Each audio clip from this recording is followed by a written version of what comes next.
E nem todo mundo está disposto a pagar o preço da transformação, porque transformar dói, crescer dói. O Wagner de hoje é diferente do Wagner de 5 anos atrás.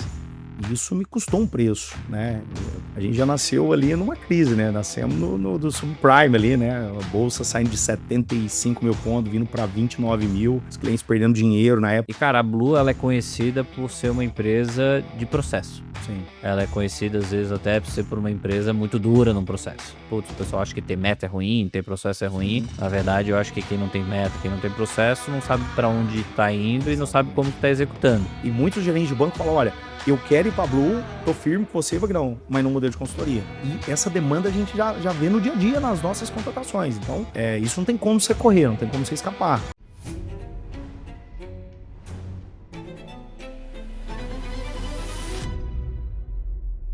Fala, turma! Estamos aqui mais uma vez para o podcast Os Bastidores do Mercado de Investimento. Dessa vez trazendo um grande amigo, Vagnão da Blue 3. Vagnão, obrigado pela presença, obrigado aí pela oportunidade do time, de todo mundo que nos assiste, de conhecer um pouquinho mais da Blue. Cara, eu que agradeço. Antes que eu esqueça, dar um presente para você, livro que eu escrevi, obrigado. A Virada do Mercado de Investimentos. Livro que você faz parte, você é citado aqui dentro. Olha! A Blue 3 é citada aqui obrigado, dentro. cara. Acho que vocês são parte desse mercado, vocês ajudaram a construir esse mercado. E com certeza esse mercado não seria o que é hoje sem a participação da Blue 3 e de todos os outros grandes escritórios ali. Então espero que você goste. Depois me dá vou ler, um feedback ali de como foi. Eu vou assinar, porque eu não esqueci de assinar depois que eu sou ruim nisso. Pô, obrigado, cara. Bom, eu que agradeço pelo convite. Agradeço pelo convite e quero também parabenizar pelo seu trabalho, Felipe, né? Ontem você promoveu um jantar ali, tava a maior parte ali das grandes assessorias, né? E eu tava comentando com o pessoal o quanto me impressiona o trabalho que você vem fazendo de análise, de pesquisa profunda, né? Trazendo informações, dados e dados até dos Estados Unidos, né? Para ajudar a gente a ter uma certa previsibilidade do quais são as novas tendências do mercado, para onde o mercado está indo de assessoria, consultoria, enfim. Então, eu acho que eu não vejo ninguém hoje no mercado fazendo isso, então acho que você vem fazendo um belo trabalho, parabéns e obrigado aí pelo convite, cara. Boa. Obrigado pelos elogios. Acho que o foco da WZ é esse, é trazer análise, independência, estratégia, entrar no skin the game também junto com a operação de uma forma independente, né? Independente, transparente. Acho que foi isso que a gente conseguiu fazer nesses últimos 8 anos e a gente vai continuar aí, se Deus quiser, pelos próximos 10, 20 anos. Maravilha. Mas, cara, já entrando aqui, principalmente no que a gente tem de discussão, acho que muita gente conhece a Blue de uma forma superficial. Eu vou falar que talvez até 6 meses atrás eu também era uma desses players. A gente recentemente fez um deal de M&A ali. Legal. E ali eu pude conhecer um pouco mais da Blue, né? Eu acho que pude conhecer um pouco mais dos sócios da Blue, um pouco mais do Vagnão. E a gente fica um pouco, inclusive, impressionado. Parabéns, é uma estrutura realmente que dá para ver o quanto que ela veio se profissionalizando junto com o mercado de assessoria e o quanto que vocês vão deixando a estrutura mais robusta como um todo. E eu acho que um dos pontos que é bem relevante para mim e uma das coisas que é mais impressionante é olhar o crescimento de vocês em 2025 e muito do mercado traz esse crescimento atrelado às suas aquisições inorgânicas, traz muito atrelado à sua capacidade de ter feito a quantidade de deal de M&A com sucesso, né? Que eu acho que esse é um ponto também bem relevante a ser ressaltado. Mas poucos entendem o quão raiz vocês são. Eu acho que é uma boa palavra. A gente até estava falando um pouco aqui nos bastidores. A energia que o Vagnão tem de estar sempre na rua, de estar sempre viajando, estar sempre de carro. Vocês têm uma frase que é muito legal, que é a barriga no balcão. É isso. Então, sola de sapato. É uma coisa que eu diria que alguma parte do setor perdeu, ou alguma parte de algumas corretoras. A gente também, eventualmente, vê alguns executivos pela demanda operacional, ou pelo tamanho que a operação fica, acaba perdendo esse dia a dia de ir lá, conhecer, falar com a equipe. Perfeito. E eu vejo, pelo menos, te acompanhando ali no Instagram, agora, mais uma vez, nos últimos 6 meses, a gente tendo mais contato, que vocês não perderam essa essência, que vocês não perderam essa raiz. Então, cara, eu acho que a primeira coisa que eu queria que você falasse falasse um pouquinho mais, apresentasse pro pessoal que conhece você só de uma forma superficial, o que que é isso, né, cara? Sim. O que que é essa Blue barriga no balcão, ou a Blue raiz, ou o que que era a Blue Trade, se mudou alguma coisa da Blue 3? Conta um pouquinho da história aí, até pra todo mundo que Legal, não te conhece. bacana. Bom, eu comecei a trabalhar com 12 anos de idade, num supermercado lá em Franca. Era empacotador de supermercado. Depois fui para as lojas pernambucanas, onde eu desenvolvi bastante meu lado comercial, Felipe. E vendendo geladeira, fogão, micro-ondas, ferro de passar, tecido. Acho que eu desenvolvi bastante meu lado comercial lá. E depois fui para o Santander, né, para o banco, trabalhar como gerente da sala de ações, né, na parte de investimentos. E depois, com 23 para 24 anos, decidi empreender e aí a gente fundou, eu e meu sócio, nós fundamos numa salinha de 30 metros quadrados, lá em Franca, o primeiro escritório de investimentos nosso. E assim, eu acho que a gente já montou a empresa na época, que foi meados de 2008 ali, cara, 2008 para 2009.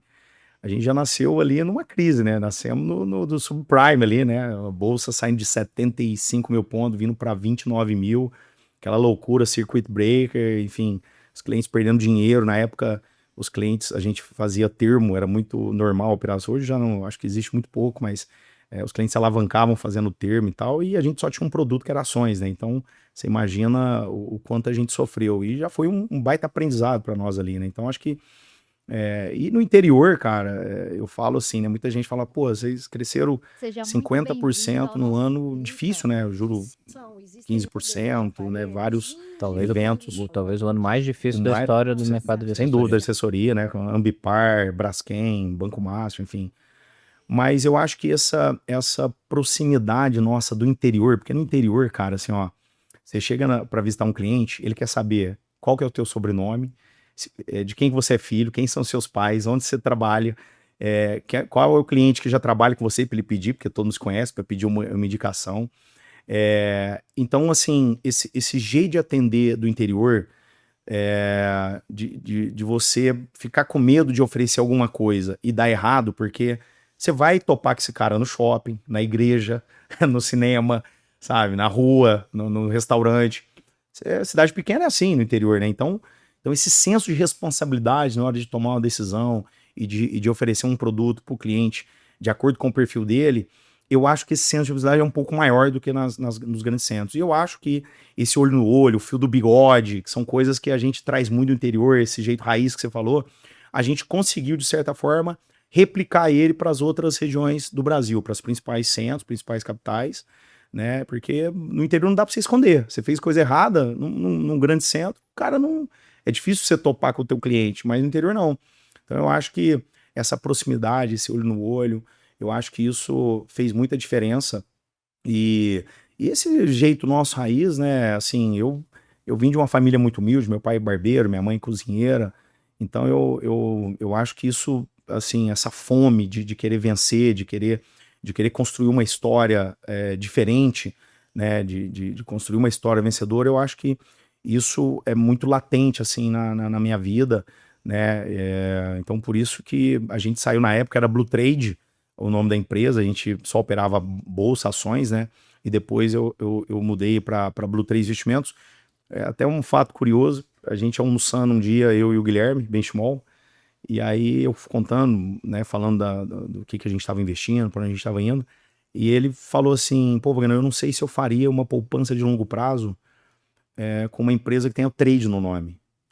Ele falou, pensa nisso, porque o trade acaba sendo um pouco operação de curto prazo, day trade, acho que remete a isso, né? E eu fiquei com lá na cabeça, cara, você vê, uma provocação, e Em vez aí... de um almoço. E no almoço eu falei, cara, preciso tirar esse trade do nome.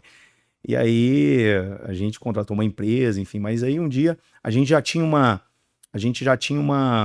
brincadeira interna que era hashtag Blue3, que era o ticker da bolsa, né? Da gente abrir capital, que são 4 letras e um número. Então a gente já brincava com isso internamente, né? Do Blue3. E aí eu falei, cara, Blue3, Blue Trade. A fonética é quase a mesma, Blue Trade, Blue 3. Eu tiro o trade e o 3 é um número muito forte, né? No universo, né? Eu sempre gostei do número 3, né?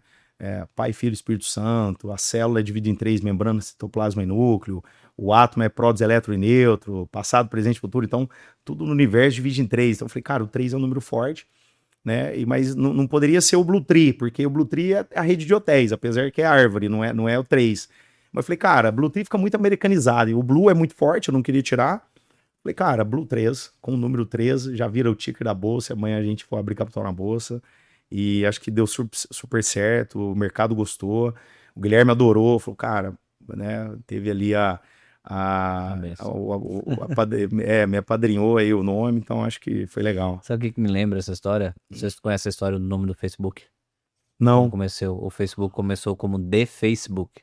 Aí depois teve um jantar, um almoço que eles tiveram lá com o cara do Napster, se eu não me engano. Aí o cara falou, pô, eu acho que deveria ser Facebook. Simplifica isso, tira o D. Em nome de empresa, eu não sei se foi assim na Blue Trade, mas na WZ foi algo parecido também com a XP. A gente foi colocar um nome, aí puta, não achava, um amigo deu um nome, aí na hora de registrar, outra vez a gente foi e registrou de uma forma mais simples. Hoje tem uma explicação um pouco por causa do nome da WZ, mas eu brinco que a maior parte das empresas elas não se preocupa no primeiro momento, ou a maior parte dos empreendedores não se preocupa no primeiro momento com o nome. Toda vez que alguém me pergunta isso, eu falo, cara, se tem uma coisa que eu aprendi primeiro, não se preocupa, não gasta dinheiro no primeiro momento com o nome, mas simplifica, que é basicamente o que vocês fizeram. Exato. Porque na época era WL Investimentos, que era eu e meu sócio, o Leone, então W de Wagner, L de Leone. Daí, não, vamos colocar Franca, porque a gente nasceu em Franca, né? Vamos colocar Franca Invest. Não, uma Franca, depois, se a gente for pro resto do Brasil, vai virar uma Casas Bahia, né? Porra, então também queremos ir para São Paulo. Aí a gente contratou uma empresa, a empresa veio e colocou Blue Trade Invest, que é operações de investimentos no azul. Esse seria com lucro, o conceito seria esse. Mas aí, depois desse almoço com o Guilherme, a gente crescendo e ficando, bolsa ficando cada vez menos representativa, e a gente cuidando mais, vendendo mais a ideia do shopping financeiro, o Blue 3 hoje, ele realmente ficou mais clean, mais simples, mais objetivo. Antigamente eu ia passar meu e-mail, eu falava, anota aí, Wagner, @bluetrade, TRADE, invest, com temudo.com.br. Hoje é blue3.com.vc. Então, exemplo, é simples, é fácil, né? Então, já passou o e-mail pra galera começar a te mandar e-mail aí. Pode mandar. Se for coisa boa aí, abrir conta, pode mandar. Abrir conta e operação pra fazer M&A. Voltando à operação para fazer M&A, tá fazendo brincadeiras à parte. Cara, vocês cresceram 50% em 2025. Vamos voltar lá pro 50% em 25. Desse 50% em 25, eu não sei o quanto que você consegue abrir, ou o quanto que a gente consegue aprofundar aqui, o quanto que é crescimento orgânico e inorgânico, números por cima. Tá. E cara, o que foram as principais alavancas que conseguiram você chegar nesse momento? Eu vou dar um exemplo. Muita gente que fala que crescer inorganicamente é fácil, né? Se tiver caixa. Primeiro que até chegar a ter o caixa não é fácil. Sim. Fazer o negócio, fazer esse negócio da payback, fazer essa integração é difícil pra caramba. E a gente sabe o quanto que isso polui eventualmente a identidade. Mas antes da gente falar um pouquinho sobre integração e tudo mais, queria entender com você assim, cara, desses 50%, que mesmo grandes negócios aí dentro do mercado de consultoria e assessoria hoje no Brasil, tem muita dificuldade de chegar nesses números de 50% que você está falando. Sem Talvez dúvida. quem lembre dos números de 16, 17, 18 lá, que era 100% ao ano, quem fazia o trabalho bem mais ou menos conseguia crescer 100% ao ano, talvez não soe tão normal, mas para qualquer mundo de empresa real, qualquer número, principalmente no mercado de assessoria nos dias de hoje, é um número extremamente impressionante. Então, cara, de onde é que vem esse crescimento? Assim, o que são as principais alavancas que você, como CEO da empresa, focou para gerar esse crescimento dentro da Blue 3? Pô, legal, boa pergunta. Bom, só para te dar em termos de números, não tem problema nenhum em falar, a gente começou o ano com 30 bi em janeiro e fechou com 45, né? Então foram 15 bilhões de aumento da custódia, que deu aí os 50% de crescimento. A gente, em aquisições, a gente cresceu em uns 7,5 bi, metade desses 15. Em captação, só o nosso MFO captou mais de 2 bilhões. A nossa assessoria captou um pouco mais também de 2 bilhões e um pouco o CDI. Então, acho que teve um crescimento muito forte organicamente também.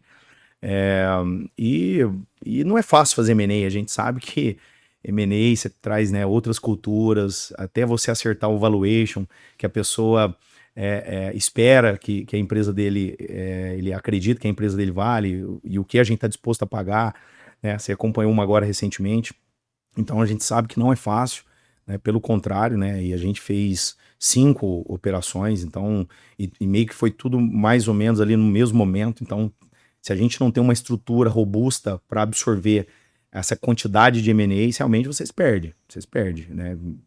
Vira uma bagunça. Mas a gente aprendeu a fazer isso ao longo do tempo, né? E a gente fez aí, desde quando a gente fundou a empresa até hoje, uns 12 M&As, umas 12 aquisições. E eu acho que a resposta desse sucesso em M&A, Felipe, tá na humildade, cara, da gente entender que todas as partes têm a sua tem o seu lado positivo, sabe? Então, assim, eu vou te dar um exemplo, né? A Unimo, por exemplo, a gente chegou em Curitiba através da aquisição da Unimo e a gente sabia que o que eles tinham construído ali era muito relevante, era muito importante. Por quê? Porque quando você faz uma aquisição dessa numa praça nova, o que você tem que respeitar? Identidade regional, a confiança que eles já têm com os clientes, né? O relacionamento, né? E assim, porque você compra o tempo. Quando você faz uma aquisição dessa, eu posso chegar lá, eu posso ter dinheiro no caixa, fazer um baita de um escritório, mas as pessoas não me conhecem. Então, como é que você compra a confiança? Você não consegue comprar a confiança das pessoas. O tempo consegue. Então quando você chega e vê que eles já têm uma confiança, que eles já têm mercado, que eles já têm uma identidade regional, você não pode apagar isso. Você só potencializa isso. Então é o que a gente faz através do nosso ecossistema, que é um ecossistema robusto. A gente consegue trazer novas linhas de receita para essa operação. Então hoje, para você ter uma noção, a gente mais de 50% do nosso faturamento já vem de outras linhas que não são investimentos. DCM, consórcio, offshore, seguros, né, o próprio MFO.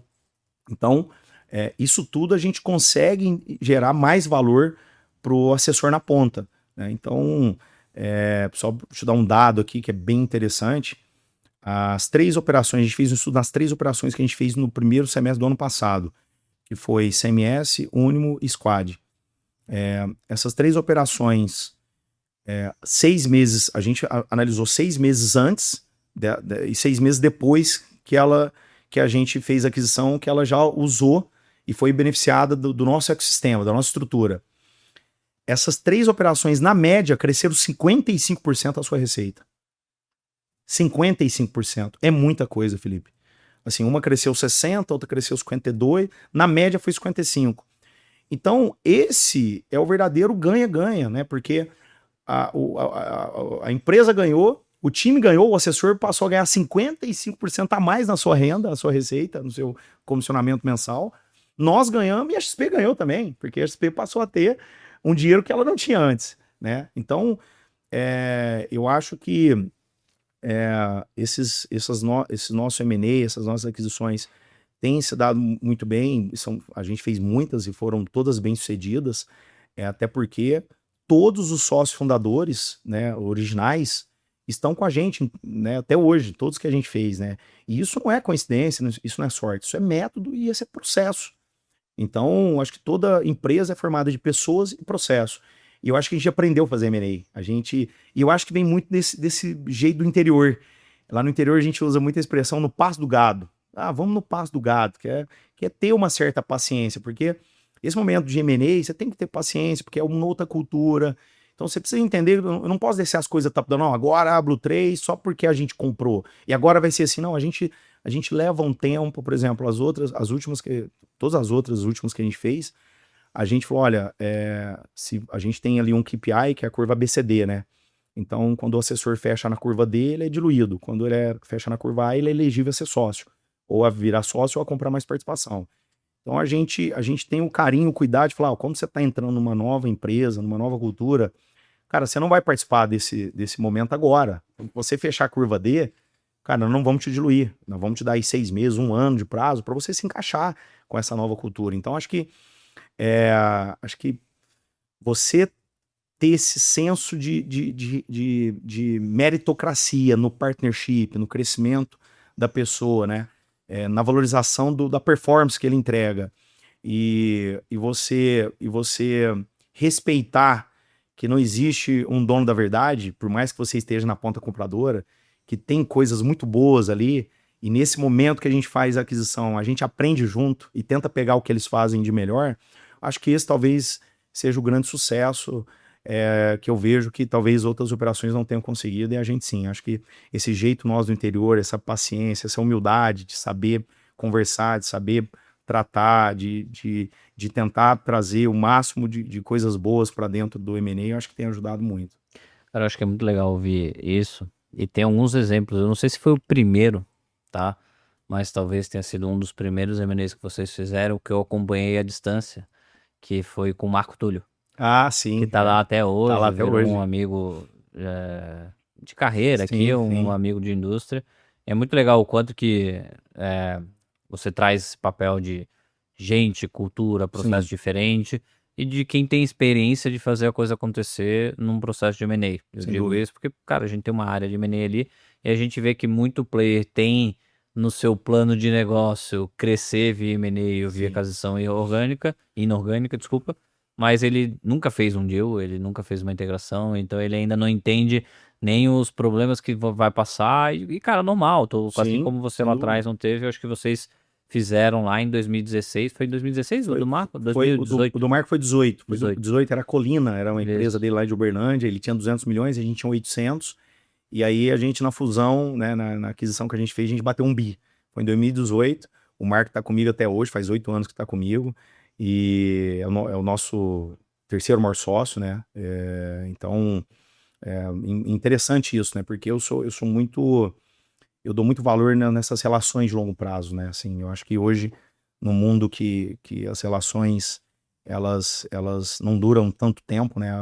Até mesmo na assessoria, né? O cara tá aqui hoje na XP, agora mesmo ele tá no BTG, depois vai pro Safra, e aí o cara dá uma luva um pouco maior, ele sai. Então, aí você vai ver o cliente e fala, cara, em 10 anos o cliente passou por 5 instituições, né? Então, se você pegar, eu sou essa pessoa, a gente vai fazer agora 17 anos que tá com a XP, né? O meu sócio que fundou comigo está comigo até hoje. O Marco Túlio lá atrás foi o primeiro M&A, né? Um dos primeiros M&As, tá comigo até hoje. Tem pessoas que estão há 10, 15 anos na empresa. Então eu tento sempre assim resgatar, porque é óbvio que pessoas vão ficar pelo meio do caminho, porque o mercado se transforma, a empresa se transforma, e nem todo mundo está disposto a pagar o preço da transformação, porque transformar dói, crescer dói. Então, muitas pessoas acabam ficando por meio do caminho porque não conseguem evoluir. Porque eu preciso me transformar em quem eu não sou, né? Você imagina, o Wagner de hoje é diferente do Wagner de 5 anos atrás. E isso me custou um preço, né? Eu tenho que estudar, você tem que trabalhar o teu emocional, né? Não dá para você descer as coisas top-down. A empresa está com quase 800 colaboradores, então você tem que ter paciência, você tem que saber ouvir, né? Você precisa descentralizar a liderança, né? Você não pode deixar a liderança centralizada.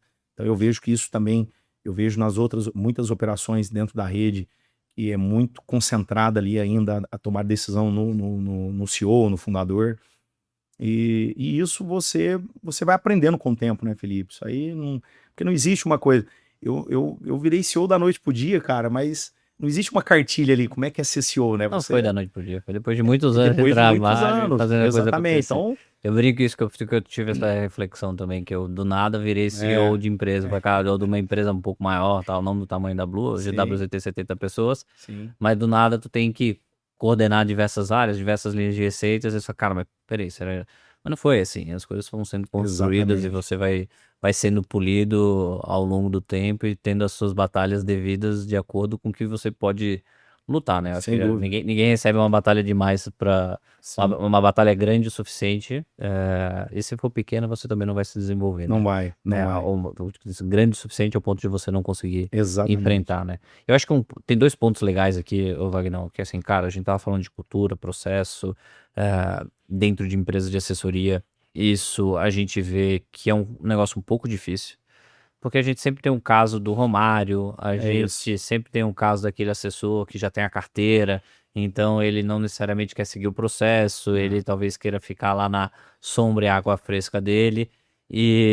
Cara, a Blue, ela é conhecida por ser uma empresa de processo. Sim, Ela é conhecida, às vezes, até por ser por uma empresa muito dura no processo. sim. E eu acho que é legal você explicar um pouco pro pessoal, porque, óbvio, os números precisam ressaltar os olhos de todo mundo. Pô, um assessor que faz a migração e faz o M&A com vocês e aumenta em 55% sua receita, caramba, é um golaço. É. Mas na ponta contrária, tem aquela cultura ali que você tem que, querendo ou não, pegar um assessor que tá lá, que não tá acostumado a usar o CRM, que não tá acostumado a usar o financial plan, seguir os dúvida. processos como um todo, e você tem que trazer ele para essa cultura. Cara, como é que funciona isso? Explica um pouquinho pro pessoal de casa entender também que vocês não são um bicho-papão aí, talvez que o Não, pessoal não. fale. É importante entender o que é essa cultura de processo de vocês. Sim. E eu digo isso porque, cara, a WZ é muito assim também, tá? Eu acho que até tentando trazer, porque o pessoal acha, assim, putz, o pessoal acha que ter meta é ruim, ter processo é ruim. Sim, Na verdade, eu acho que quem não tem meta, quem não tem processo, não sabe para onde está indo e não sabe como exatamente. que está executando. É, talvez a métrica da meta de algum lugar esteja errada, talvez o processo esteja errado. Sim, mas acho que a empresa, a cultura e processo, ela serve para dois pontos, para atrair e repelir. Sim, Então, volta e meia lá dentro da empresa, a gente tem time comercial, time de expansão também, que chega de mercado e não se adapta. E faz parte, cara. exato, Uma faz coisa que eu falo, parte. cara, não vou mudar o meu processo, tá rodando Sim, com o time inteiro, a gente tá vendo que tem aqui cientificamente dar resultado, não vou mudar.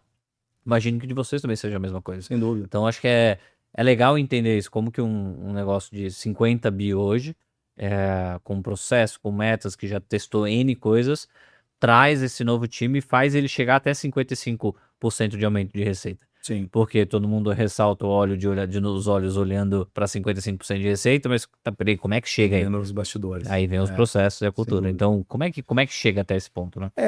Você falou bem, né? Assim, a gente, em 2018, ali a gente bateu o nosso primeiro bi, né? 17 para 18. Então, e hoje nós estamos com 50. Então, você imagina, a gente cresceu 50 vezes nos últimos 8, 9 anos. É muito crescimento. E, modéstia à parte, não dá para falar que a maneira que a gente trabalha é a maneira errada. Não tem como você falar isso, porque os números gritam, né? Então, eu acho que lá atrás, no tempo, era muito negócio da raça, vamos fazer, fome e motivação, e vamos lá. Era muito no intuitivo. E eu acho que à medida que você vai crescendo, você chega num ponto de inflexão, principalmente quando você bate ali próximo de 100 pessoas, que foi o nosso ponto de inflexão, que você fala, não, peraí, precisa ter processo aqui. Eu lembro quando a gente contratou o Falcone, do modelo PDCA e tudo mais, pra gente começar a ter A processo. meta do trilhão. A meta do trilhão. A XP até nos ajudou, escolheu lá 5 dos principais escritórios, um deles foi nosso. E aí foi lá e eu lembro como se fosse hoje. A menina do Falcone chegou, acho que era a Camila, ela falou assim, quem que é a pessoa que mais capta? Que na época era o assessor ainda, eu falei, sou eu que mais capto. Tá, como é que é a tua reunião? Eu fui lá e falei, ó, a minha primeira reunião é assim, eu faço assim, assim, eu não falo de produto, eu conto a história, eu conto a minha história, eu falo mais do macro, falo mais, porque o primeiro contato você tem que gerar empatia e confiança. E aí ela falou assim, tá bom, você acha que todo mundo faz a reunião assim? Eu falei, eu acho que sim. A gente tinha, sei lá, a empresa tinha umas 60, 70 pessoas. E ela falou, escolhe uma pessoa aleatória lá, de assessor. Aí trouxe. E o assessor falou, como é que você faz a primeira reunião? Ele fez completamente diferente da minha, cara. E aí ela falou assim, olha, aí, você é o cara, se você é a pessoa que mais capta, por que não fazer a reunião parecida com a tua? Claro, cada um vai ter o teu jeito de fazer, a tua maneira. E aí foi a primeira vez que eu falei, cara, tem que ter processo. Tem que ter um negócio aqui que dá para replicar, sabe? Senão a gente não vai conseguir crescer e gerar escala. Então a gente montou a primeira reunião, aí como é que faz a segunda, reunião, né? Então aí isso foi, aí pô, a gente cresceu um pouco mais e bateu 200, 300 pessoas, a gente falou, não, a gente precisa ter um CRM, porque a gente não, como é que a gente vai medir porque assim, na minha cabeça tá muito claro, Felipe, o seguinte, toda em companhia é pessoas e processo. Então, o assessor hoje, ele quer abrir 3 contas.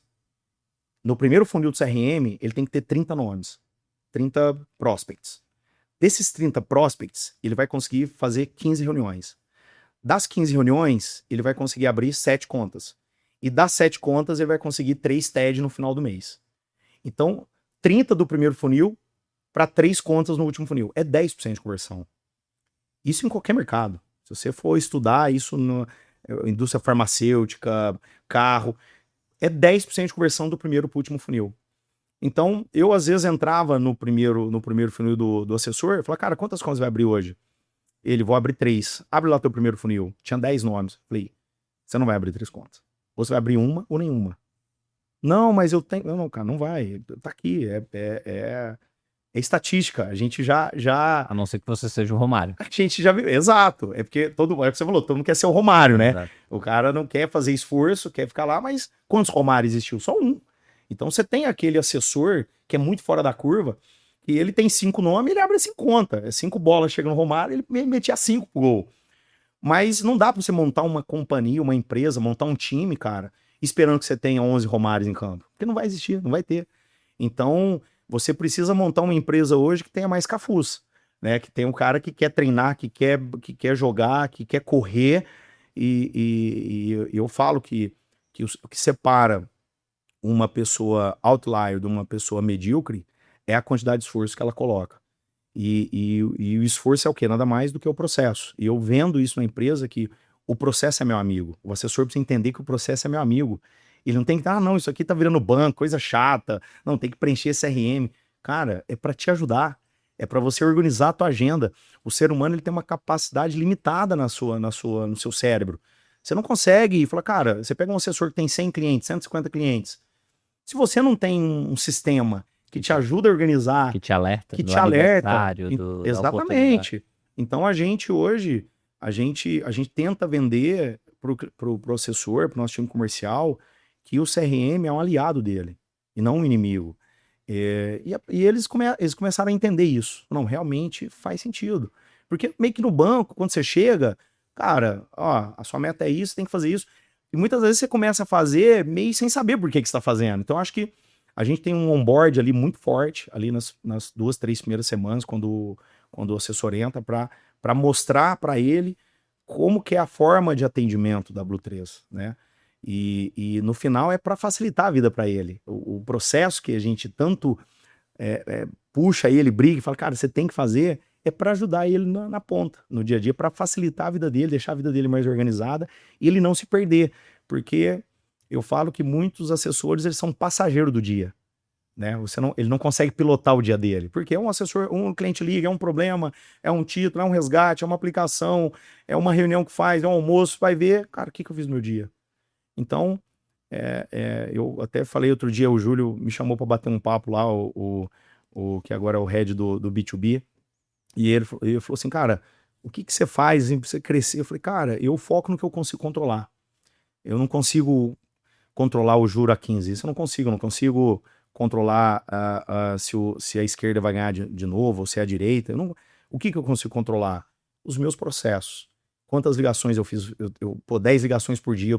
Eu não posso ir embora sem fazer minhas 10 ligações por dia. Eu não posso ir embora sem ter feito uma reunião de fechamento da carteira do cliente. Eu não posso. Isso está no meu controle. Né? Qual que é a penetração dos meus clientes em financial planning? Qual que é a penetração dos meus clientes em OPIN? Qual que é a penetração dos meus clientes em fee-based? Isso eu consigo controlar. O modo de servir, o que eu entrego no dia a dia. E se você só consegue fazer isso, você controla. E para você controlar, você precisa de sistema, você precisa de CRM, você precisa de uma liderança, você precisa de uma pessoa acompanhando. Então, no final, Felipe, eu acho que a gente consegue passar para o time que isso é muito mais importante para ele do que para a empresa. E acho que Porque é todo mundo comissionado, todo mundo de comissão, então, esse, no esse, final... esse lado é até meio cômico, né? Porque, querendo ou não, a indústria de assessoria é uma indústria comercial. Perfeito. 80, 90% dos profissionais deveriam ou são profissionais comerciais, por natureza comerciais, assim como você, e você foi evoluindo dúvida. até se tornar um executivo, mas majoritariamente o pessoal é comercial. E quando eu falo, pessoas de outra indústria, falam assim, cara, é uma indústria majoritariamente comerciais, mas que a taxa de adesão ao CRM ou aos processos comerciais são muito, muito, muito baixa. Sem dúvida. A última vez que a gente estudou, quando a gente estava implementando, a gente ainda implementa treinamento de CRM, treinando no CRM das corretoras, processo comercial, era 5 a 10% dos assessores que eram heavy user, esse número vem aumentando bem, eu acho que XP e BTG vem fazendo esse trabalho de incentivar a indústria cada vez mais a usar CRM, Sem dúvida. inclusive entregando ferramentas CRM cada vez mais avançadas para vocês conseguirem evoluir. Mas para mim o grande ponto é o quanto que o pessoal às vezes tem medo, né? Tem Sim. medo de seguir processo, talvez aquela cultura bancária, tem esse medo de entender. E eu brinco que quando a gente faz o treinamento lá, e tem várias formas de a gente tentar fazer comparações, mas exemplo é, cara, eu sempre trago o exemplo do jiu-jitsu, você agora também tá fazendo, Sim. que é, cara, todo mundo quer ser medalhista num campeonato. Todo É. mundo quer ir pro campeonato e ter a medalha. Todo Exato. mundo quer ter um aumento de 55% da receita. É. Mas ninguém quer pagar o preço para realmente conseguir atingir esse resultado. Ser amassado no tatame. E pagar o preço significa ir lá, treinar uma vez por dia, puxar um ferro também, fazer uma academia, fazer uma academia, cuidar da alimentação. As pessoas querem o quê? Chegar lá no campeonato e ter a medalha. Exato. Cara, isso não vai acontecer. Não vai. Se você chegar também no teu dia a dia e fazer a coisa e não seguir o processo, principalmente hoje no mercado de assessoria, que é muito mais competitivo do que a gente tinha Sem de dúvida. 2016 a 2020, 2021, e vem se tornando cada vez mais competitivo, com todos os problemas que a gente está tendo de imagem, com problemas em ativos, com o crescimento das plataformas dos bancos, e um número de assessorias e consultorias continua grande dentro desse setor. A gente tem essa dificuldade hoje de, mesmo aquele assessor Romário, ele teve uma queda de captação, uma queda de crescimento relativo gigantesca. Sem dúvida. Então é super importante essa discussão de processo. Eu sei o quanto que os assessores têm medo, eu sei o quanto que os assessores que às vezes os profissionais que nos escutam falam assim, cara, mas eu vou ter meta. Mas, cara, não é esse o papel, né? Eu acho que o papel é Sim. o que a gente vê que como resultado, quem realmente se adapta ao processo, quem realmente entende isso, é científico. Sem dúvida. Cara, é sem dúvida. científico. Se você rodar esse processo, como você falou, no seu caso é 30/3, cara, se você fizesse isso dentro da sua base, pedindo indicação, o número seria X. Sim. Se você fizesse dentro da sua base para fazer qualquer outro tipo de metodologia, você teria determinado resultado. E se Exatamente. você não souber mensurar esses números, e não vai ser no Excel, não vai ser na Não, agenda que não você dá. vai conseguir fazer Principalmente isso. quando a empresa cresce, né? Eu falo que você não consegue progredir o que você não consegue medir, né? Você não consegue... isso acaba te estimulando, né? Você vai falar, cara, preciso emagrecer. Você todo dia lá vai na balancinha ali do banheiro ali e vê, pô, perdi 500 gramas, perdi 1 quilo, isso vai te animando a você continuar no seu processo de emagrecimento, de perder peso. E eu acho que no comercial é exatamente assim. Para eu poder ajudar, como eu te falei, então, se o cara tem 30 nomes e ele consegue converter 10% e ele vai abrir 3, então é o seguinte, para mim é muito claro, se a pessoa não está conseguindo abrir conta, não está conseguindo ter resultado, são de duas coisas uma. Ou ela não está tendo esforço, ou o discurso dela está ruim. Então, o cara não está abrindo conta, o cara não está conseguindo captar dinheiro. Cara, ele está tendo esforço? Vamos treinar. Então tem que vir com treinamento para fortalecer e melhorar o discurso dele. Não, o discurso desse cara é bom e ele não está abrindo conta. Tá faltando esforço. Se o assessor tiver um bom discurso e tiver esforço, não tem como dar errado. Boa, perfeito. E, cara, acho que só pra gente fechar essa pauta de crescimento, aquisição inorgânica, crescimento orgânico, acho que é muito legal ali, você trouxe que você teve 15 bi de crescimento em 2025, 7 bi e meio de inorgânico e 7 bi e meio de crescimento orgânico, ou seja, foi um crescimento inclusive orgânico significativo, sendo parcialmente no seu business de assessoria e outra parte no business de MFO que você tem. Quando você olha para 2026, Vagnão, cara, olhando tudo que vocês já planejaram, a gente já tá aí no primeiro quarto do ano. Cara, o que você planeja? Como é que você tá vendo o ano 2026? A gente teve um final de ano um pouco mais desafiador para o mercado de assessoria, mas quando você olha esse crescimento, cara, como é que tá óbvio, o crescimento continua bom, não continua bom, teve mais desafios, mas mais que isso, como é que você olha o restante do ano de 26? A gente tá tendo eleições, tá É, tendo problema de STF, um burburinho, Copa do sim. Mundo e por aí vai. Cara, como é que tá a tua perspectiva? Inclusive ontem, né, a gente, pô, acho que teve um jantar ali do relatório Sim. setorial, onde a gente apresentou dados.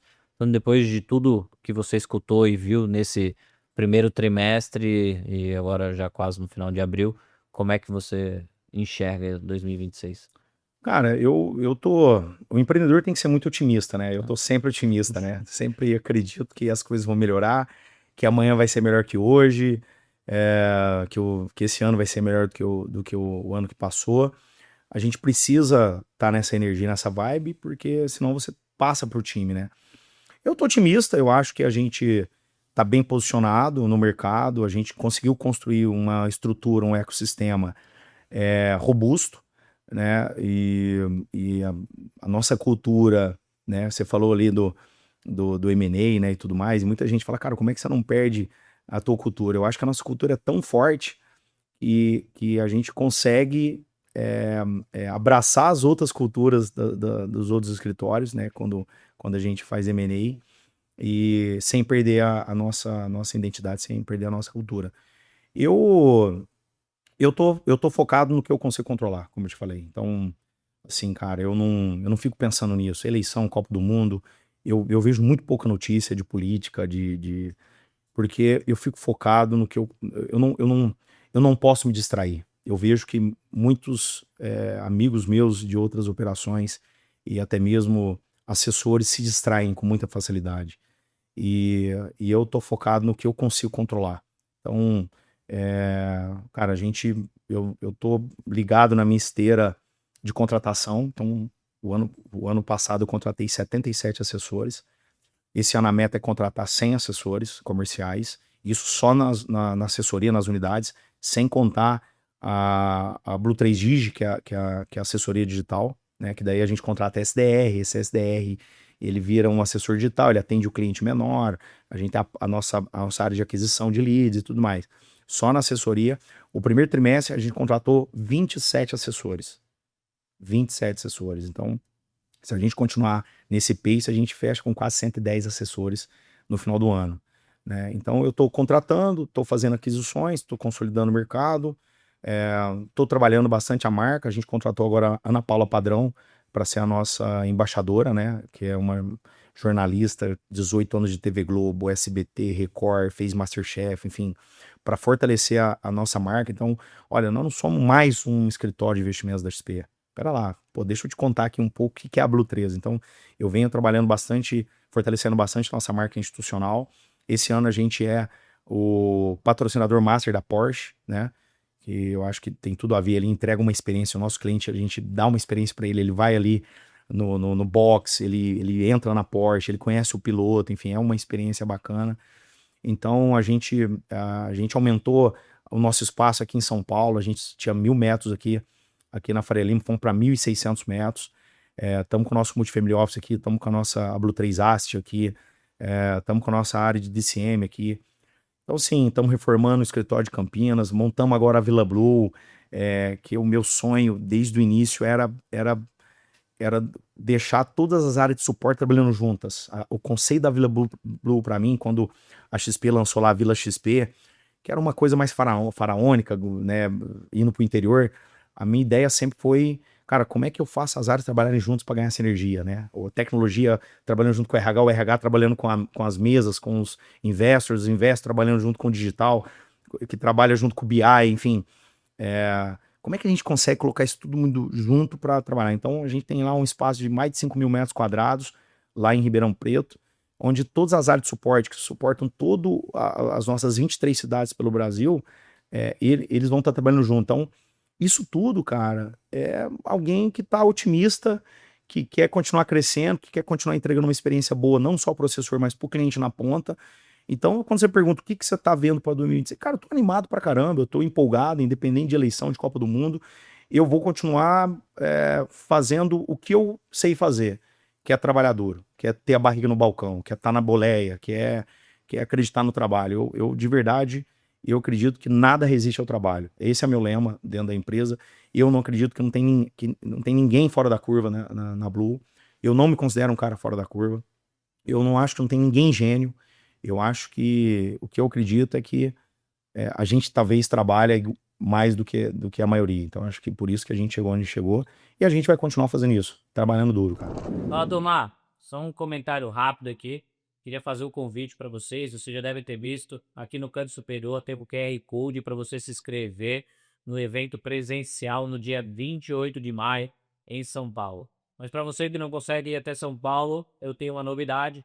Esse evento vai ser transmitido ao vivo no YouTube, então não deixe de se inscrever. Você também pode se inscrever pelo link aqui embaixo. Nós vamos abordar os principais temas que estão sendo discutidos nos dias de hoje, como a entrada dos bancos no mercado B2B, o crescimento significativo do FIFIX e o crescimento das consultorias. Aguardamos vocês. E se você pudesse aprofundar um pouco, você imagina que o seu ano vai ser mais ou menos na mesma linha de 2025? 50% de crescimento inorgânico, 50% de crescimento orgânico? Vocês imaginam que o mercado de M&A deve continuar com grandes boas oportunidades aí, como a gente teve em 2025? Sim. Pelo que eu vi, vocês estão crescendo até uma velocidade maior em trazer profissionais e novos assessores. Como é que está esse planejamento de crescimento? Ou vocês vão muito mais na sensibilidade trimestre a trimestre, dia a dia, ou vocês têm um caixa, já faz um planejamento prévio para isso? Não, a gente faz um planejamento já em dezembro, nosso planejamento, nosso budget já estava pronto. Então a gente tem nosso orçamento de receita, de captação, né? Eu lancei uma meta para a empresa inteira que é atingir 100 bilhões nos próximos 3 anos, né? E isso não foi de maneira intuitiva, isso foi feito com muito estudo. Então a gente acredita realmente que a gente vai bater até antes, né? Então a gente bateu lá 100 bi e a gente dividiu essa meta por unidade, por liderança, por regional, né? Então cada um sabe exatamente o que precisa fazer para entregar. Cara, o primeiro trimestre foi um pouco mais duro, vou te dizer. Eu acho que depois de todos esses eventos, Master e tudo mais, que isso, né, faz tempo que o assessor vem tendo conversa difícil com o cliente, né, cara? Então eu percebo que o assessor tá um pouco cansado, sabe, assim, de ter conversa difícil, de ter que explicar. Né, esse juro 15%, ele atrapalha, porque o juro mais baixo fica mais fácil. Eu falo que a gente, com o juro baixo, você pedala na descida, né? Com o juro alto, você tem que pedalar na subida. Então, se antes para você fazer 10 ligações para converter um negócio, hoje você tem que fazer 30 ligações para converter o mesmo negócio. Então, você precisa trabalhar mais, você precisa se esforçar mais, né? Então, o primeiro trimestre foi bem duro, assim, né? Mas eu tô sempre tendo essa sensibilidade, como eu tô muito dentro do negócio. Eu falo assim que eu gosto de ouvir o barulho da floresta, né? Falo, cara, como é que tá o barulho da floresta aí? Tentar entender, pô, o que eu posso fazer. Então a gente tá gerando campanha, a gente criou o ano passado o nosso PAN próprio, né, dentro da empresa. Então a gente gera campanha de captação, de abertura de conta, a gente dá viagens. Agora, recentemente, semana passada, a gente conseguiu enviar mais de 40 pessoas, entre líderes e assessores, para Nova York, para ter uma experiência lá, conhecer o JP Morgan, conhecer o Morgan Stanley, conhecer a Nasdaq, conhecer a XP nos Estados Unidos. Então, isso tudo ajuda no clima da empresa. Vou te dar um dado aqui interessante, que todo ano, na virada do ano em janeiro, vinha aí entre uma média entre 6 e 12 assessores pedindo para sair. Isso era toda virada de ano, porque o cara já tinha conversado com concorrente, com outras operação, e é normal. O cara é uma luva e tudo mais, e o cara mudava de bandeira. Esse ano foi o primeiro que não teve ninguém. Ninguém que chegou. Nossa, você viu uma operação de 400 assessores. Ninguém chegar na virada do ano, né? Esse ano a gente não perdeu nenhum Exatamente. assessor. Então, assim, isso tudo é o quê? Cara, o clima tá bom, a gente tá gerando caixa, gerando lucro, distribuindo dividendos. Então, assim, a empresa tá num momento muito bacana, sabe? Assim, eu tô muito feliz do momento que a gente tá vivendo. E isso tudo ajuda, no final tudo ajuda, né? Mas convoquei uma reunião agora, inclusive, essa semana, para a gente tratar sobre captação, né? Então, como eu estou muito dentro do negócio, eu convoco reuniões na semana, cara, vamos tratar isso aqui, porque não dá para. O que nós vamos Chama o time construir? inteiro? Hã? É o time inteiro Eu ou chamo. a liderança? Não, eu chamo mais os meus diretores e os meus heads. E aí depois os heads fazem reunião com os líderes, porque, pô, nós estamos quase 800 pessoas, então a gente tem um organograma hoje muito Obrigado. bem definido, né? Eu sou o CEO do grupo, eu tenho 4 diretores, esses 4 diretores têm heads, esses heads têm líderes, e abaixo dos líderes você tem todo o time comercial. Mas eu tô no dia a dia ali, batendo bumba ali no grupo, Tá e eu, sempre num carro, trocando de carro, sempre de um lado pro outro. é isso aí, 100 vê mil lá no- quilômetros. Meu carro eu comprei tem 1 ano e meio, tá com 100 mil quilômetros, eu tenho que trocar. Então, mas é isso. E aí eu tô muito no dia a dia, né? Cobrando, provocando a galera, porque eu sei do potencial que a gente tem, né? Eu sei do gap que tem no mercado. Então, eu falo que se o líder senta, o time deita. Se o líder deita, o time morre. Então, eu tô ali no dia a dia acompanhando, provocando, cobrando, ligando, sabe? Pra você ter noção, expansão não tá debaixo de nenhuma diretoria, responde direto para mim. Até hoje eu entro na expansão, eu entro em entrevistas com candidatos, né? Pessoas e cultura não tá debaixo de nenhuma diretoria, é uma área que tá direto comigo. Então, acho que isso também ajuda no dia a dia, porque o poder de decisão fica mais rápido, né? A empresa, cara, vamos mudar agora. Marketing, por exemplo, marketing tá direto comigo. Então, eu acho que à medida que você vai crescendo, você vai delegando muita coisa, mas aí a empresa fica um pouco mais burocrática. Então, eu falo que a gente tem que manter sempre a cabeça de empresa pequena. Cara, não dá para isso aqui virar um transatlântico. Isso aqui tem que ser uma lanchinha que, cara, não tá dando certo essa campanha? Vamos mudar. Acho que esse é o ponto mais legal que eu gosto de vocês, tá? De vocês ter crescido. Não, eu acho legal, eu não sei até o quanto tempo que você vai continuar, e eu vejo que as grandes empresas perdem isso, que é o foco. A maior parte das empresas, e acho que a gente como consultor estratégico, e o grande ponto aqui da WZ, que a gente sempre se preocupou é isso, a gente nunca perdeu o foco. O nosso foco é e continua sendo há 8 anos atender o mercado de assessoria, consultoria e gestor de investimentos. Perfeitamente. A gente já teve N pedidos para a gente atender empresas de outro mercado, Sim. seja em M&A, seja a nossa empresa de contabilidade, nossos advogados, toda a estrutura de consultoria. Putz, cara, é uma oportunidade. A gente fala, não. Quantidade de gente que quer se aproximar da gente para também fazer parte do ecossistema junto para gerar, querendo ou não, um FII. A gente, cara, não, eu não ganho dinheiro com o trabalho dos outros, eu ganho dinheiro com o trabalho. E eu acho que essa barriga no balcão, de novo, de vocês, foi o ponto que eu conheci nesses últimos tempos e mais me trouxe achar legal, achar importante. Eu acho que fazer uma coisa bem feita já é difícil, né? Fazer uma coisa bem feita já é difícil. E ser especialista de uma coisa, de um único produto, de um único mercado já é difícil. Imagina mais que uma, cara. Eu não acredito. É onde as pessoas se distraem e se perdem, né? Então, tem muitas pessoas que começam a ter um pouco mais de liquidez, começam a distribuir lucro, começam a ver mais dinheiro na conta. Aí o cara se perde, cara. Porra, vou ter uma outra empresa, uma loja de carro, um restaurante, um bar, um posto. Cara, eu não tenho nenhum outro negócio que não seja a Blue. Eu só tenho um negócio, eu só tenho um foco, que é a minha empresa, que é a galinha de ovos de ouro. Eu sou Entendeu? exclusivo aqui também. E eu acho que tem duas derivadas aqui, né? Que eu acho que é legal sempre entender assim, cara. Que isso serve pro assessor, pro consultor, pro Sim. profissional também que tá nos escutando. Cara, se você não tem indicação exclusiva, cara, muito Esquece. difícil você. Porque eu brinco que os meus melhores insights, as minhas melhores ideias, elas não vieram das 8 às 8, ou das 8 às 19. Elas vieram no final de semana Na lendo estrada, livro, no final na de semana. estrada, É isso. em algum momento que não seja no meu dia a dia ali Exatamente. trabalhando e fazendo a coisa acontecer, porque naquele momento eu tô preocupado em fazer o operacional, ou em fazer aquela reunião, ou em fazer Perfeito. aquele ponto específico. E se você faz várias coisas, cara, no final você não tá Você se pensando perde. em nada, ou tá pensando em várias coisas Sem e dúvida. não consegue se aprofundar em nada. Desfoca. Mas tem um ponto específico que acho que é legal, tipo, quando eu falo também do foco, bom, a WZ ela é focada num nicho.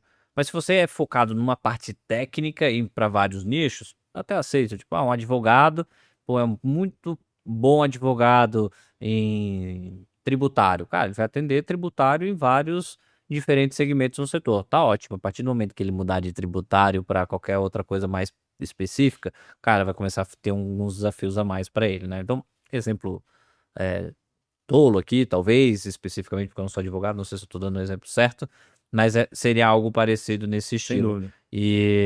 Mas eu acho que, de novo, assim, o ponto legal é que eu vejo executivos perdendo isso em grandes empresas, Ao longo do tempo. é não ir no dia a dia. É. É não ir lá falar com o assessor, não ir lá ouvir o teu cliente, e esse negócio de viajar e estar no dia a dia, eu acho que é um ponto que eu me preocupo muito, Sim. de visitar as operações, de Sim. estar sempre conversando, sempre ouvindo o dono da operação, e nunca esquecer esse dia a dia. Eu vejo que o mercado de assessoria, o mercado B2B como um todo, às vezes esquece isso. Exato. O cara vira CEO, ele acha que ele pode ficar dentro da sala dele, da mesa dele, Não dá. e isso ele vai acabar se perdendo. Mas, cara, voltando ali para o nosso ponto ali, você falou, eu acho que muitas histórias divulgaram, né, o plano de 100 bi. Sim. Acho que vocês são uma das poucas que tem essa grande direcionamento muito bem claro de como vai chegar a 100 bi, e vocês já estão na metade do caminho, e tem só o carry de vocês aí seria 5 bi anos, é um Sim. negócio impressionante, mas toda a capacidade de crescimento no orgânico e orgânico. Mas ontem, inclusive, no jantar, a gente discutiu muito sobre diversas novas tendências que estão surgindo no setor.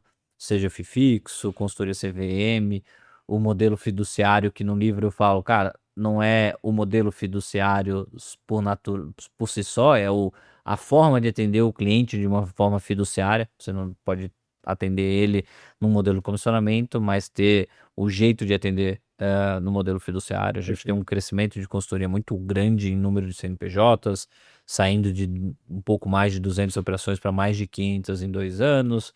Monte Bravo virou corretora, vocês cresceram 50%, a gente tem grandes consultorias também crescendo de uma forma relevante, e a gente vê que o setor de assessoria tem 25 anos, né? Ele surgiu em 2001, desculpa, com a foi com a XP e com a CVM formalizando a profissão de agente Perfeito. autônomo, e a partir desse momento a gente tem a cada 5 anos um ciclo.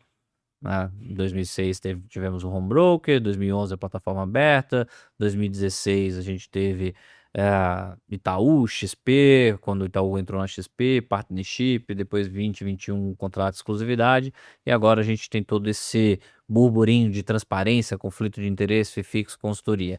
Cara, nessa estrutura como um todo, assim, eu acho que 2 perguntas. Primeiro é como que a Blue está atuando nesse modelo. Sim. Eu vejo que vocês talvez sejam um dos únicos grandes escritórios que não está fazendo grandes movimentações. De novo, aqui virou corretora, Monte Bravo virou Sim. corretora, a Monte Bravo também foi muito por um lado do FII fixo. A gente vê uns modelos um pouco mais diferentes surgindo também dentro do setor. Como que a Blue está se posicionando nesse modelo? E se você acredita que tem ainda, se esse é só mais um ciclo, ou que o mercado de assessoria realmente tem alguns desafios, tem um último grande ciclo de crescimento, ele vai continuar existindo, é uma das coisas que eu reforço no livro, mas ele vai se transformar, né? Eu acho que ele está passando por uma grande transformação. Então, como é que você entende esse ciclo? Como que tudo isso conversa com essa meta de 100 bi? Bom, isso nos últimos anos, principalmente nos últimos meses, né? Isso ganhou muita força, essa discussão, né? Entre qual é o modelo melhor, né? E eu acho que a gente não pode colocar isso como uma disputa religiosa, né? Não, só a minha igreja que leva para o céu, não, é a minha, não, é a sua. Então eu acho que não existe o modelo que vai permanecer, o único que vai sobreviver. Eu acho que o ponto central é qual é o melhor modelo para o meu cliente. Acho que aí essa é a pergunta, né? Se você pegar um investidor, um cliente, e ele está no dia a dia, tem conhecimento, ele quer participar da tomada de decisão, ele acompanha, né, ele tem um interesse, esse cara talvez faça mais sentido o comissionamento. Mas aquele cliente que não tem interesse, não tem conhecimento, não tem tempo, não quer, talvez o FII fixo seja mais interessante, fiduciário, enfim, porque você reduz bastante o conflito de interesse, né, sem dúvida nenhuma.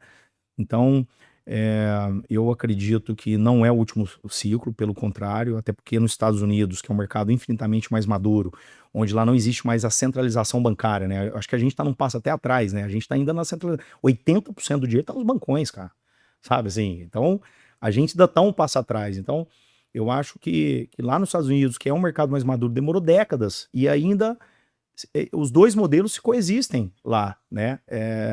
Então eu acredito muito que vai continuar os dois modelos, é, mas eu de verdade acredito que acima dos dois modelos tá uma coisa muito importante, que é a proximidade do cliente, a confiança, porque o conflito de interesse, Felipe, na minha opinião, não tá no modelo, cara. Não tá Tá nem na de longe. ponta, tá no assessor, cara. Porque o assessor, ele está.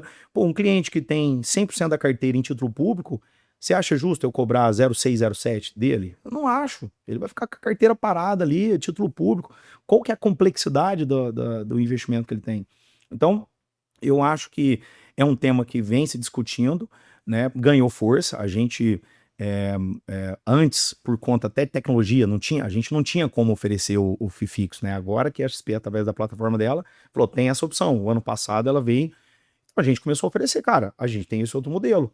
A gente está hoje com 22% da nossa custódia tá em FII fixo, né? Se você somar, a gente está com quase 5 bi na assessoria, que dá quase 10%, e mais 7 bi ali, 7 bi e meio que está no nosso multifamily office.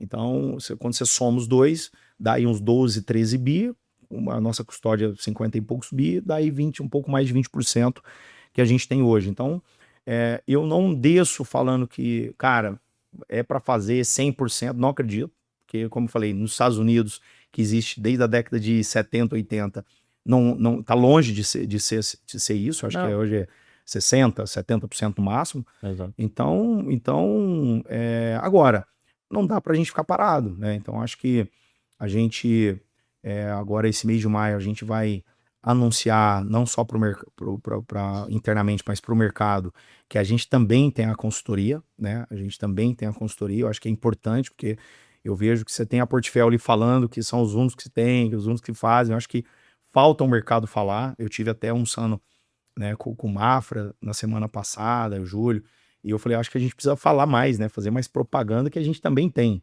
que esse modelo ele não é só de um escritório X, ou de uma corretora X, ou de um banco Y.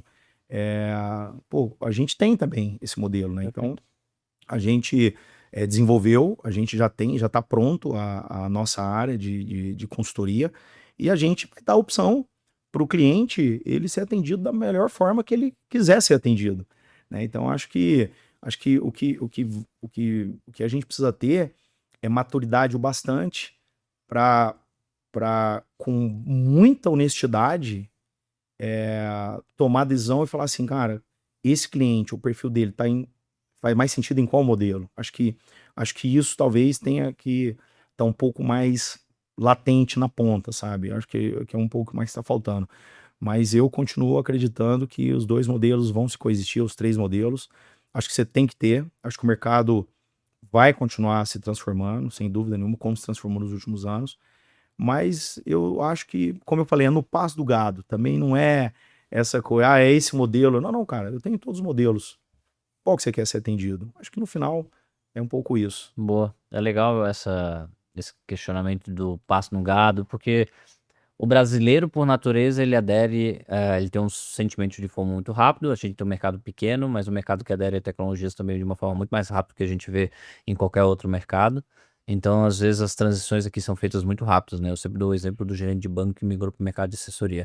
Numa época, ninguém queria migrar, Perfeito. outra época, já acabou todas as agências bancárias quase que de alta renda do Brasil. Sim. Muitos gerentes de bancos acabaram migrando para o mercado de assessoria.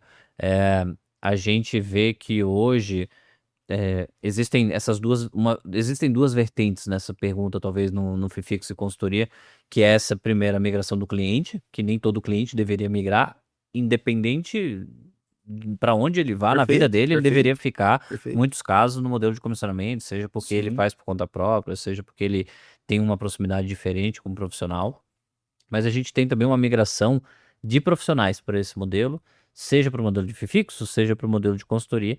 e existe um lado também do profissional também estar bem, né? Eu acho que existe um lado do profissional querer migrar para esse modelo, porque é um modelo que ele se sente mais confortável, Sem que dúvida. é um modelo talvez que ele se sente mais independente, é um modelo que existe e que naturalmente aconteceu também no mercado americano, a migração do modelo de assessoria para consultoria. E aí o meu questionamento para você é um questionamento que eu tive uma conversa esses dias, que é o seguinte, tipo, putz, sempre se fala do cliente final e a gente sempre vai ter que ter na centralização, no centro de toda a conversa o cliente Sim, final. Mas também a gente que está no dia a dia, a gente sabe que o cliente, independente de onde que ele quer que ele esteja, o produto que ele queira comprar, ou o serviço que ele queira, ele vai querer pagar o menos possível e receber o máximo possível. sem dúvida. Nessa estrutura, o ROA de diversas assessorias caiu para 0,3, 0,4, que acaba chegando a 0,1, a 0,15 na mão do assessor. Então, estamos falando que um assessor aí de 100 milhões de carteira tem uma remuneração de 100 a 150 mil reais, ou seja, algo próximo de 10 mil reais por mês na linha de investimento. Óbvio que ele poderia Sim. trabalhar outros Cross-sell. produtos como vocês, que acabam gerando mais de 50%, como você trouxe Sim. em outros produtos PJ2. Mas nessa linha, tem muito profissional que acaba migrando para o modelo de FII fixo e para o modelo de consultoria. Ele fala, cara, eu atendo já o cliente no modelo de consultoria, eu já trabalho no modelo de consultoria com ele, eu não quero eventualmente fazer outros tipos de produtos que poderiam me remunerar mais, então eu vou para o FII fixo ou vou para o modelo de consultoria. Nessa linha, qual que é a sua percepção, assim? Esse é um movimento, eu sei que não tem certo e errado, Sim, mas como é que você enxerga esse movimento? Porque esse talvez é um movimento silencioso, no passo do boi também, sim, mas que é um movimento que a gente viu primeiro quando foi liberado o movimento do FIFIX. A gente sabe que também teve sim, vários movimentos errados, que era sem para dúvida, aumentar a receita, sem dúvida. assessor que já tinha travado a carteira do Sim, cliente, depois estava cobrando FIFIX naquela carteira sim, travada, mas tem muita gente que faz o trabalho direito, sem dúvida. assim, como em todos os mercados. É, eu acho que isso aconteceu muito no mercado americano. Eu vejo que ele tende a acontecer também no mercado brasileiro. Eu sei que você trouxe aqui que vocês já estão preparando para Sim, isso, botando a consultoria de vocês de pé. Como é que você enxerga esse movimento, assim? Porque é quase aquela linha de tipo, cara, eu só consigo servir a pessoa se eu estiver bem comigo mesmo. exatamente. Né? Eu só consigo servir a minha família se eu estiver bem comigo, eu só consigo servir a minha esposa se eu estiver bem comigo. Então, eu só vou conseguir Sim, servir o meu cliente se eu também estiver sendo remunerado o suficiente para isso, porque não faz sentido sem eu dúvida. receber por um cliente de 1 milhão de reais, receber 1.000, 1.500 por ele por ano e atender ele diversas vezes, ele me ligar final de semana, me Sim, ligar de madrugada. Como é que é essa mudança dentro da Blue, né? Porque existe esse momento do, sim. do próprio assessor, né? Então, o meu maior medo ao longo do tempo de anunciar e falar, não, vamos falar aqui que a gente também tem a consultoria. Eu ficava muito preocupado, primeiro do FII fixo, quando você fala assim, vamos fazer o FII fixo. Eu tinha um certo medo do assessor ele sentar em cima da carteira ali e não contratar mais o cliente, né? Porque ele tem uma previsibilidade de receita, tá tudo certo. E então eu falei, cara, como é que eu construo uma estrutura antes disso para que isso não aconteça? Porque a força do nosso mercado, da assessoria, está onde? Na distribuição. Então você fala, olha, tem um produto aqui, um CRI pagando CDI mais 3, acaba sexta-feira. Cara, temos que oferecer para o cliente. E quando você está no modelo de comissionamento, o que o cara faz? Cara, eu vou ligar, o produto é bom, porra, é bom para mim, é bom para o cliente, vamos ligar. Quando você vem para um modelo de FII fixo, né, até que ponto isso ia se perder? Então, existia um pouco desse medo, né?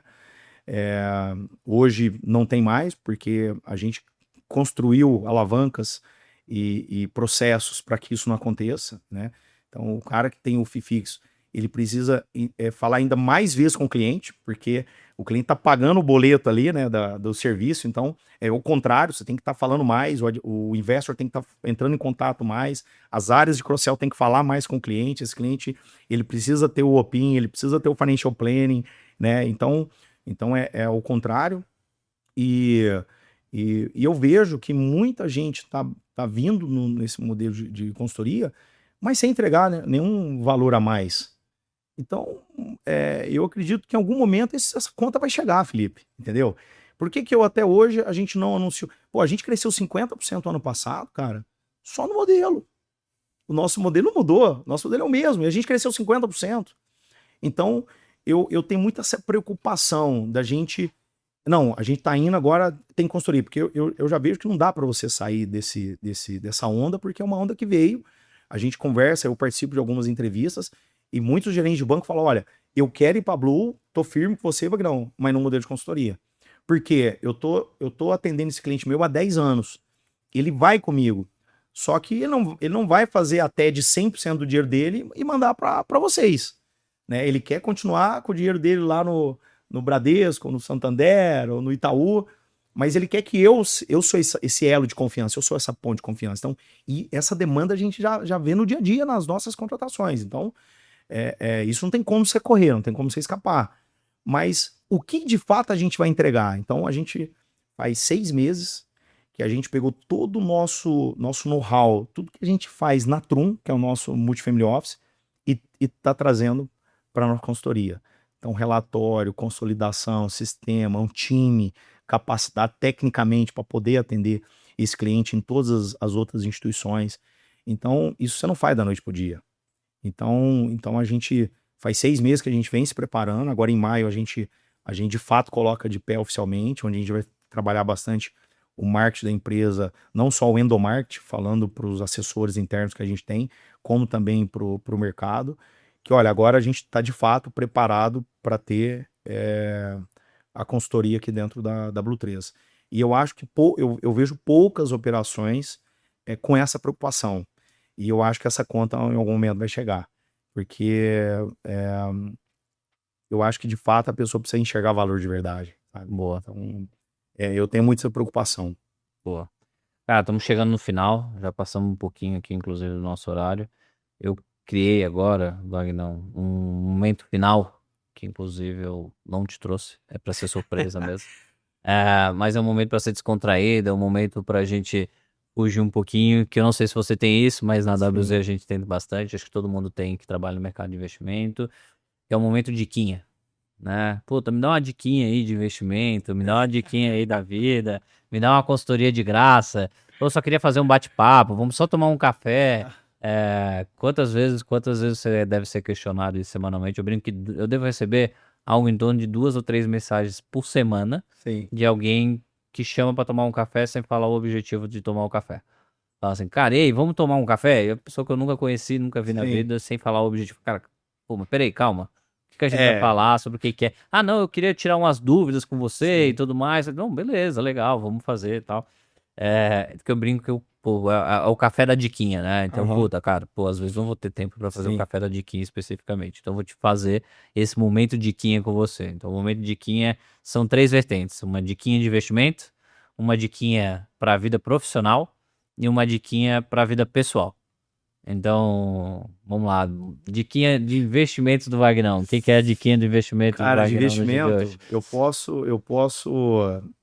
eu posso indicar aí a gente tem uma carteira administrada dentro da nossa asset, a Blue 3 Asset, onde todos os produtos que a gente origina, a gente estrutura, a gente coloca dentro das carteiras administradas, e eu tenho colocado muito do meu dinheiro, pessoa física próprio, nessa carteira administrada, que tem entregado aí 150%, 140% do CDI, né? Um CDI a 15 ao ano, acho que é muita coisa, com isenção de imposto de renda, né? Que são todos CRIs, então agora vai entrar o primeiro CRA, de maneira totalmente pulverizada, né? Existe um estatuto ali na carteira administrada que não pode exceder 10% num único ativo, então isso diminui bastante o risco, né, de default. Então acho que quem quiser conhecer a nossa assessoria e ter acesso a essa carteira administrada, pra você ter noção, a gente tá batendo aí quase 1 bilhão dessa carteira administrada, e são mais de 3 mil carteiras, né? Então realmente acho que eu acho que talvez dentro dessa dica, acho que offshore, né? Acho que o brasileiro ainda não caiu a ficha de que ele precisa internacionalizar parte do seu patrimônio, né? Eu acho que como é que o americano investe? Olha, eu tenho 20% Europa, eu tenho 15% Ásia, eu tenho 10% em Singapura, eu tenho 5% Brasil. É assim que ele investe. E o brasileiro, como é que ele investe? ele acha que ele está diversificado porque ele tem terra, ele tem imóvel, ele tem CDI, ele tem pré, ele tem inflação e ele acha que ele está diversificado, mas ele está 100% comprado no Risco Brasil. Então eu acho que a gente vem fazendo um trabalho muito forte de internacionalização, de valorizar parte do patrimônio, porque eu acho que isso é muito importante, né? Eu não sei se ainda é assim, só derivado dessa pergunta, mas na época eu participava dos atendimentos dos clientes, há 8 anos, um pouco mais de 8 anos atrás, o cliente brasileiro, mesmo quando ele mandava o dinheiro para fora, ele fazia investimento no exterior, ele ainda investia em empresas brasileiras. Então ele comprava bonde de verdade. Petrobras, De bonde de Gerdau, Vale. é verdade, Exato. é verdade. Ainda é assim na Blue, vocês têm uma Não, não. estrutura que ele acaba comprando outro tipo de ações, outro É. tipo de investimento que está atrelado Sim. mais ao mercado externo. Não, é bonds, títulos públicos americanos, empresas americanas, né, pagando bons yields lá fora, mas Microsoft, Coca-Cola, Pepsi, enfim, a gente sai realmente sempre sendo pô, já que a gente pega 10, É para diversificar, pô, vamos já que é para diversificar. diversificar, vamos diversificar direito, né? Então é 10, 20% do seu patrimônio, vai para fora, vai, então vamos colocar literalmente lá Eu fora. lembro quando eu atendi, eu falei, não, mas bota na Petrobras aí, que essas outras eu não conheço nada. Aí, Que é essa Amazon aí, né? aí você não tá... Que é essa Nvidia aí? Fala, não. Não dá. Acho que a gente tem esse call aí muito bem feito. A gente tem uma área de alocação muito, muito forte que não deixa isso acontecer. Boa. Dica profissional. Uma dica profissional que eu pudesse dar para mercado de investimento e tal. Acho que aqui a gente também tá começando a ter, acho que cliente final acessando também, até pelo nome, mas dica profissional, majoritariamente aqui eu diria que 80% são profissionais de investimento, né? Seja Sim. B2C, B2B. Uma dica, o que tu daria para esse Cara, profissional? uma dica é foco no longo prazo. Eu acho que esse mercado de assessoria, ele mostra para nós, eu tô há quase 20 anos nesse mercado, e esse mercado é de longo prazo. Você não consegue se tornar um assessor hoje e fazer história no mercado e fazer uma boa carteira e ter uma boa renda em pouco tempo. Isso não é só nosso mercado, né? Isso é o médico, o advogado. Você só consegue construir uma carteira e ser relevante no mercado com o tempo, né? Eu cheguei a ter 400 milhões de carteira lá em 2018, mas eu fazia 10 anos que eu era assessor, né? Eu fui assessor por 10 anos, né? Então, eu acho que eu percebo uma geração hoje muito impaciente, Felipe, muito curto-prazista, sabe? Ah, não deu certo aqui, vou voltar pro banco. Não, cara, assim, isso aqui, as coisas boas, coisas grandiosas levam tempo. Então tenha paciência, não seja curto-prazista. Coisas boas, elas levam tempo. Então acho que é uma dica que pode parecer talvez clichê, mas eu percebo que muitas pessoas ao longo do tempo, até dentro da própria Blue, dentro da XP, saíram no pior momento, porque não tiveram essa resiliência, essa paciência de que, cara, momento bom passa, mas momento ruim também passa. A gente tá há 3 anos com um momento difícil, juro alto, o mercado tá, defaults de grandes companhias, mas isso passa. Então, não é você mudando de bandeira ou deixando que você vai colocar teu sonho. Eu fiz uma conta outro dia, né? O assessor, ele tem um assessor que tá com a gente, uma assessora que bateu 1 bi agora de carteira, né? Ela tá 8, 9 anos com a gente. E aí quando você olha as pessoas que entraram junto com ela e que já estão na terceira, quarta instituição, ele fez 100 milhões de carteira, aí mudou, aí ele zerou, aí esse 100 virou 30, ele traz 20, 30%, ele leva. Aí na hora que ele bate 100, 150 milhões, ele troca de novo de instituição. Aí ele zera de novo a conta, né? E aí o que acontece? Ele foi saindo porque porque ele olhou o curto prazo, ele olhou aquele dinheiro de curto prazo, aquela luva de curto prazo que ele ganhou. Se ele tivesse ficado parado numa única bandeira, ele estaria ganhando essa luva todo mês. Porque a carteira dele estaria tão forte, tão grande, que ele estaria... Então, essa dica que eu falo de manter o foco no longo prazo, ela é muito forte. Ela não é... Pode parecer simples, soar simples, mas ela faz toda a diferença no nosso segmento. Sabe o que eu falo? Acredita no que você, pro assessor, né? Acredita no que você vende pro seu cliente, né? O que você Exatamente. vende pro seu cliente que é juros compostos. E o mercado de assessoria de investimento, ele é um mercado de empilhar dinheiro pura e simples juro composto. Perfeito. Ele naturalmente cresce 10% ao ano. Então, eu brinco, se você não fizer nenhuma merda, não trouxer nenhum cliente novo, não perder nenhum cliente, cara, sua carteira vai crescer 10%. Se você trabalhar direito e botar uma captação de 2%, cara, sua carteira vai mais que triplicar em Sem 5 dúvida. anos. Então, essa sua capacidade de conseguir entender os juros compostos e vender isso para o seu cliente é que você tem que acreditar também. Sem Se dúvida. você não acreditar, você vai acabar migrando para um movimento de curto prazo. Isso acontece em todas as profissões. Lá na WZ a gente vê isso também. E eu vejo lá também que muita gente que migrou da WZ lá atrás e migrou para outro lugar, às vezes está bem, mas se tivesse dentro da WZ, estaria em movimentos muito melhores do que às vezes saiu por 20, 25% de aumento, né? Então, eu acho que, assim, de novo, aí agora vem IA, vem toda a estrutura, e a pessoa tá numa outra empresa, e aí, putz, não surfou o que tinha que surfar, já não tem toda aquela experiência, aquela cultura, aquela adesão, aquele negócio, poderia ter feito algum movimento de assumir uma liderança, assumir uma parte executiva, pode, obviamente, permanecer como assessor, se é no mercado de assessoria, mas o pessoal esquece desse aprendizado na vida de resiliência, de estar no dia a dia e de evoluir mesmo, né? Eu Sem acho que, dúvida. pô, todo mundo nasce com faixa branca e todo É mundo um verdade. dia vai É evoluir e vai ganhando as faixas ao longo do tempo. Se você não entender isso, cara, Exatamente. acho que você se perde na vida. Bom, última pergunta, a diquinha, ou a última diquinha, a diquinha pessoal. Se você olhasse qualquer pessoa hoje, de novo, acho que mais para profissionais de investimentos, qual que seria a tua dica pessoal para essa pessoa? Cara, pessoal, eu vejo hoje muita gente nova, cara, tomando remédio, sabe? Toma remédio pra dormir, depois tem que tomar pra acordar, porque Canetinha? porque canetinha. Eu acho que você cuidar do teu emocional, acho que é muito importante, né? E aí, quando eu falo de cuidado emocional, entra várias coisas junto dele, que é família, esporte, né, exercício, é, o espiritual, né?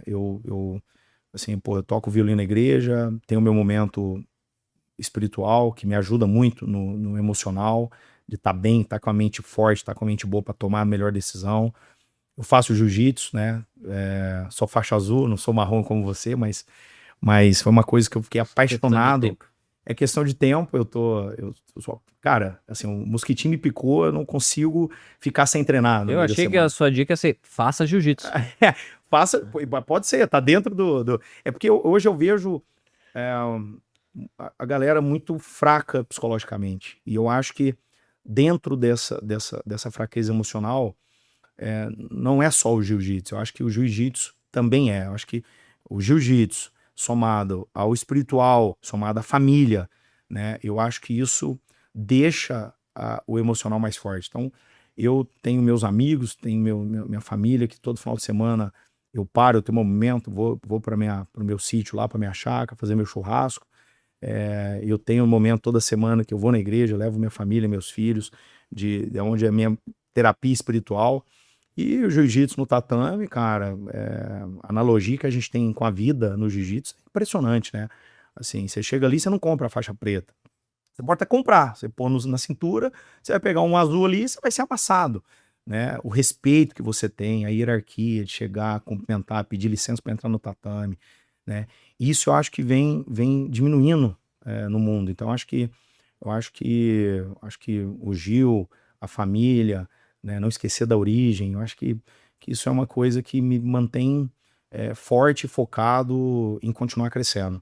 Boa. Então, acho Muito que bom. se for para uma dica, eu acho que se as pessoas tentarem isso, acho que a longevidade deles no dia a dia vai ser bem maior, Com certeza vai enfrentar os desafios da vida muito melhor. sem dúvida. E talvez a última coisa assim que eu tenho para falar é que lá atrás, quando a gente fundou a empresa, né, a gente tinha uma convicção muito forte de que a assessoria de investimentos, ela, de verdade, o nosso trabalho transforma a vida das pessoas, Felipe. De verdade, eu acredito muito nisso. E essa convicção de que o nosso trabalho ele impacta diretamente na vida das pessoas, cara, é isso que a gente não pode mudar. Eu acho que assim, o produto muda, o modelo ele evolui, é modelo fixo, é comissionamento, é consultoria, ele vai evoluir, o mercado se transforma. Mas o que a gente não pode perder é essa convicção de que a gente gera um impacto muito forte na vida das pessoas no dia a dia. Então, eu acho que essa convicção trouxe a gente até os 50 bi. Eu tenho certeza que essa convicção, essa obsessão pelo cliente, de entregar uma experiência melhor, de impactar a vida das pessoas no dia a dia, vai nos levar rumo ao 100 bi também. Cara, isso é muito legal. E essa mensagem que você me traz, eu tento levar para minha filha. E toda vez que agora ela tá em 3 anos, então tem um aninho ali que ela já começa a questionar do porquê, perguntar o que vai fazer e tudo mais. Sem dúvida. E ela sempre perguntava, agora ela pergunta um pouco menos, mas ela perguntava: por que você vai trabalhar, papai? Fica em casa, por que você vai trabalhar? Aí você fala: o papai vai ajudar as pessoas, o Sim. papai vai ajudar os negócios das pessoas, o papai vai ajudar as pessoas a desenvolver. E aí depois de um tempo ela começou a perguntar quando chegava em casa: papai, você ajuda as pessoas? E aí isso me isso. deixou muito feliz, assim, eu acho que é bem isso, assim, eu acho que, óbvio, a gente não pô, a gente não é uma ONG, a gente também Sim, trabalha por claro, dinheiro, a gente tem um claro. capitalismo, a gente sabe como as coisas funcionam, Sem dúvida. mas se a gente entender que a gente tá trocando aqui, e a gente tá desenvolvendo tá desenvolvendo o outro lado, tá ajudando as outras pessoas a entregarem um resultado melhor, vocês no cliente Sem final, a dúvida. gente em melhorando as empresas a entregarem mais lucratividade, mais crescimento, mais profissionalização e tudo que a gente se propõe a fazer, a depender do módulo e da estrutura que é contratada aqui dentro da WZ, acho que a gente consegue nunca perder o modo raiz da Blue Exatamente. ou barriga de balcão da Blue. Exatamente. Magnão, cara, mais uma vez, obrigado pela vinda, obrigado pela parceria, obrigado pela oportunidade de estar nesse podcast e falar com o nosso público aqui, apresentar um pouquinho mais da Blue. E parabéns por tudo que vocês fizeram até agora e boa sorte também em tudo que vocês vão fazer ainda pela frente. Imagina, eu que agradeço, cara, e a gente continua na missão aqui de ajudar o brasileiro a investir melhor, impactando a vida das pessoas, e eu acho que é muito sério, muito responsável, muita responsabilidade o que a gente faz, e o trabalho que você vem fazendo também, pô, parabéns de estar direcionando e trazendo o norte para as assessorias, seja ela pequena, médio ou grande, e eu acho que seu trabalho também é um trabalho que tem entregado muito valor para o mercado de assessoria. Então, eu te agradeço aí pelo convite e estou à disposição. Tamo junto aí na parceria aí Boa, sempre. tamo junto. Valeu. Obrigado, meu Obrigado, querido. cara. Valeu, Valeu. tchau.